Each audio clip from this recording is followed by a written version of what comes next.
No, this is not Fred Astaire playing the Rhapsody in Blue. This is the composer himself.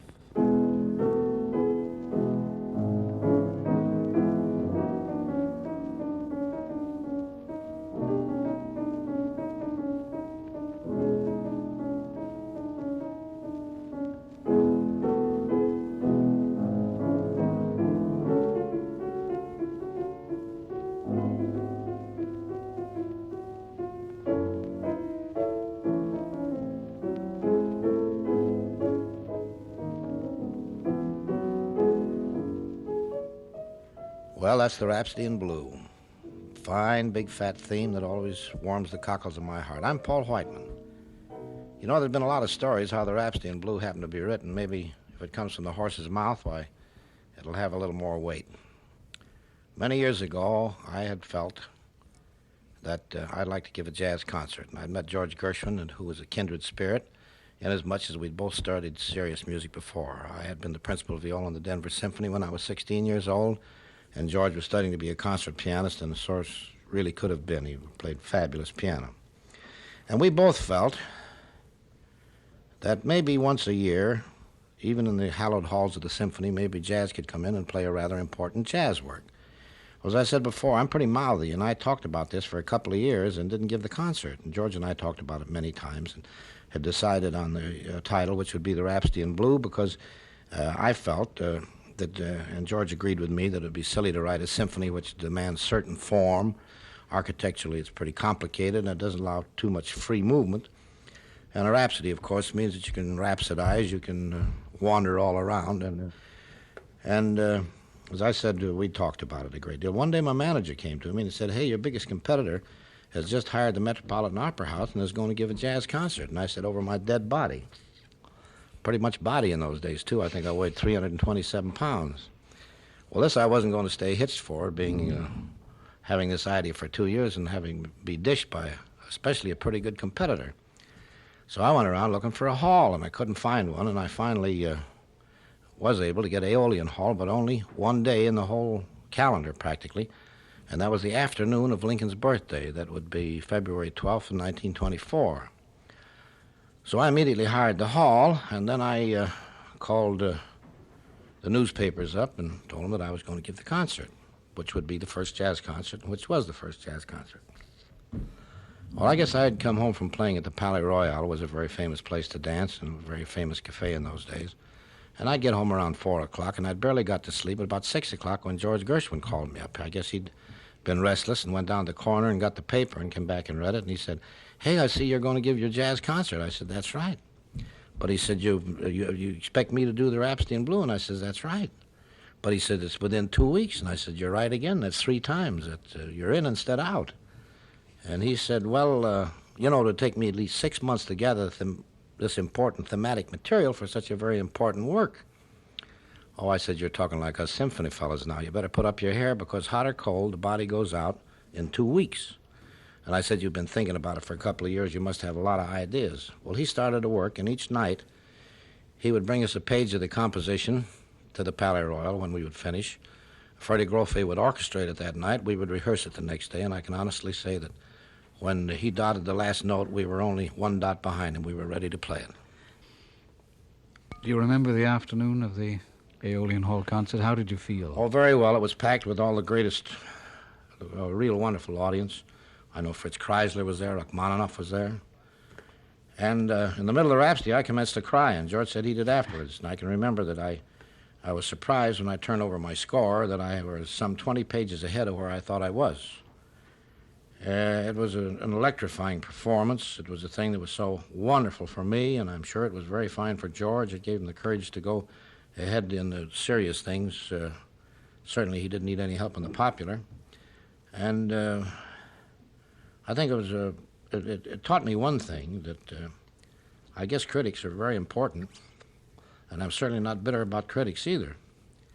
But of the 25 great critics that were at the concert, all save Deems Taylor, who liked it, and Olin Downs, who was really a square, he wrote nothing but the symphonic reviews.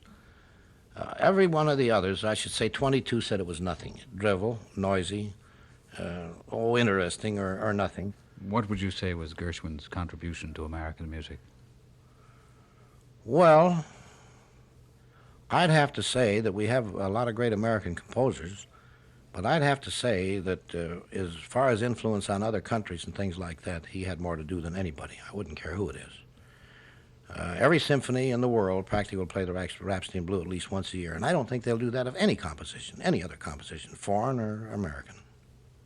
He was a strange composer because he didn't have the great schooling and the study that usually goes with a composer of symphonic scale. No, but you see, he had a great genius. For instance, in the early days, it was so difficult for a legitimate concert pianist to play the Rhapsody because many of those things were just purely Gershwin. They were just purely in his figure, in his fingers. Of course, he studied real hard, and after the Rhapsody, he orchestrated all his own things.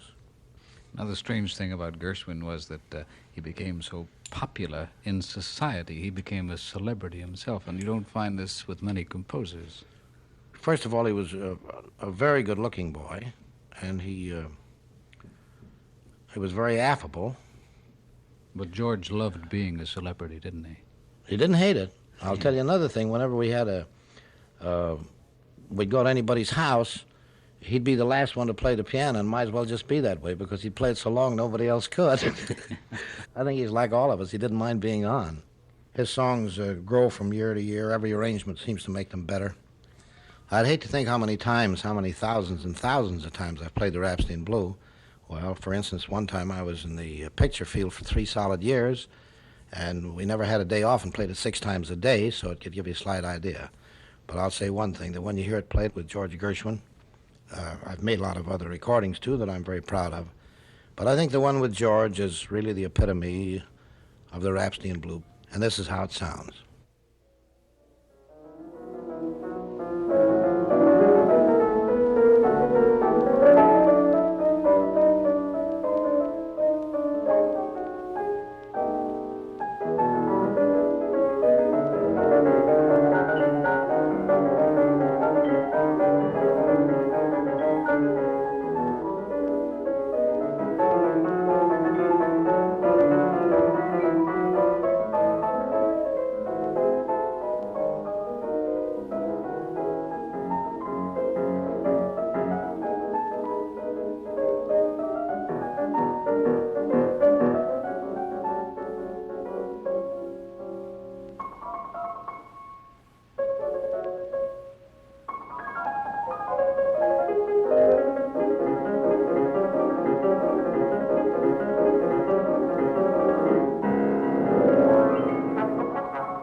Rhapsody in Blue, conducted by Paul Whiteman with Gershwin at the piano. Earlier in the program, Alfred Newman told how he first met Gershwin at Remix in New York, then lived in the same neighborhood, and how their professional paths crossed in the Broadway show, The George White Scandals of 1920. Here's Alfred